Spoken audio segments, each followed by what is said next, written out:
Look, guys, it's basically just Diablo 2. Titan Quest, from developer Ironlore and publisher THQ, launched in 2006.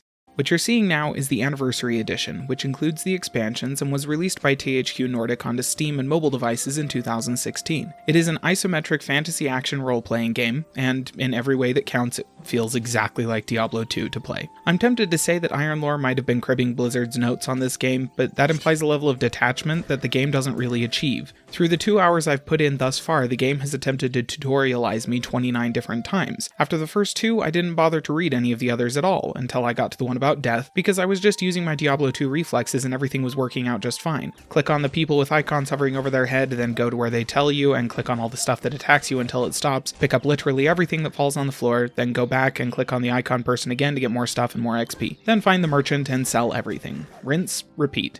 For those of you unfamiliar with the tropes popularized by the Diablo franchise, this gameplay loop focuses heavily around grinding for XP and loot, and then using that XP and loot to make your character better at grinding until you're ready to go face to face with the big bad. In this case, I'm guessing a titular titan from Greek mythology, and then die a few dozen times until you realize that you still need to go do some more grinding.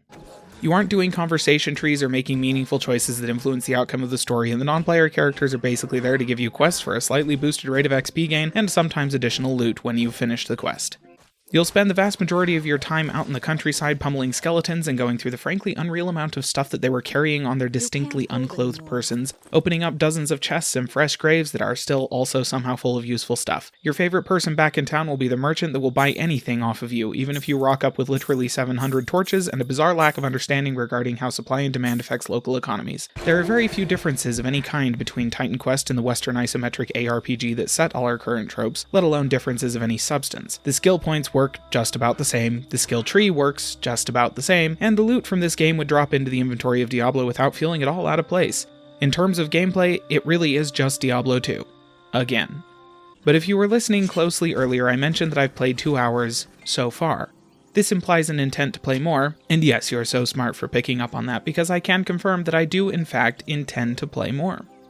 I'll be the first to admit that this is in large part because I dearly love a game you can play with your brain turned off, and Titan Quest absolutely scratches that itch. I suppose there may have been a time when I would have had to think about what I was doing in a game like this, and I suppose that during the 4 to 6 big boss fights in most chapter-based ARPGs I still do, but the lion's share of my time in these games now consists of staring through the monitor of my computer into the ceaseless void behind as I unconsciously mow my way through camp after camp of very possibly terrified monsters in an attempt to fill the void with their screams. And in being a whole heck of a lot just like Diablo 2, Titan Quest gameplay is really very satisfying when you settle in expecting a classic ARPG grind. There's another aspect of enjoyment I derive from this game that I fully expect may only apply to me, because in addition to reminding me very much of my favorite action RPG of all time, Titan Quest also nostalgias me right into the oncoming train of my favorite real-time strategy game of all time, Age of Mythology. The way the game looks reminds me very much of basically just slightly more detailed versions of the Age of Mythology campaign cinematics, and the dialogue and setting very much brings to mind many happy hours playing as the Greeks in that game. I never would have had the audacity to wish for someone to combine Diablo and Age of Mythology, considering the twin canons of the concept actually sounding kinda stupid at first blush and my own heavily repressed belief that I don't deserve anything truly good in my life. And yet, here we are. I have exactly that. And one of the expansion packs is about the Norse, which, that's even more Age of Mythology in the equation, and I can't possibly see how that can go wrong. So let's pretend that after how long? Ooh, we've been running that long already, eh? Well, that after this long of me basically just telling you why this game works really well for me, let's assume you're not me, and talk about, Titan Quest. It's basically just okay. You thought I was gonna do that again. But no, seriously.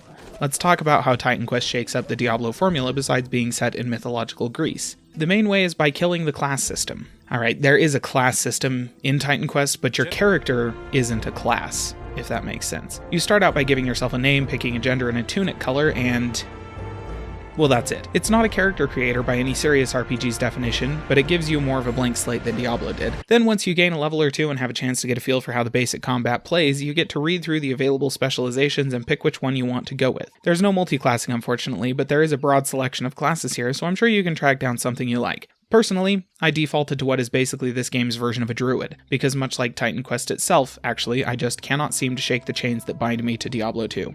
Titan Quest also avoids the trap of falsely weighting the value of gold in the game like Diablo did, which always made dying feel a little less like a failure and more like a minor annoyance. Titan Quest will actually pull some of your XP every time you die. and since leveling up for more combat skill is literally one of the tenets this gameplay hinges around, that actually hurts a little. It's an especially good call given the particular balance Titan Quest maintains, which if anything causes even more loot to drop than Diablo 2 did anywhere other than the secret cow level. There's about the same amount of inventory space too, so I'm pretty sure it's not just that I felt like I had less space, there's just so much loot.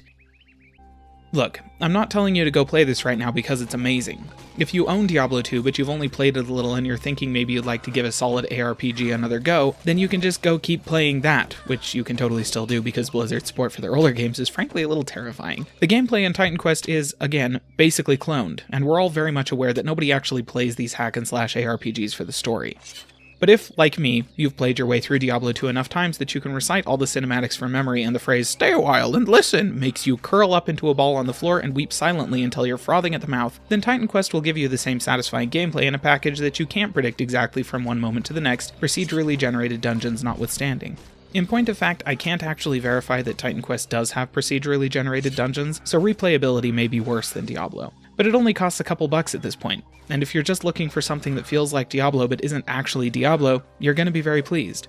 And if you've never played one of these isometric Western ARPGs before and you're just looking for an entry into the genre, well, Diablo 2 is the classic, and it's very, very good. But Blizzard hasn't done a proper remaster, just a few updates to make sure it still runs on modern systems, so Titan Quest's Anniversary Edition will give you better resolution support and much higher quality textures.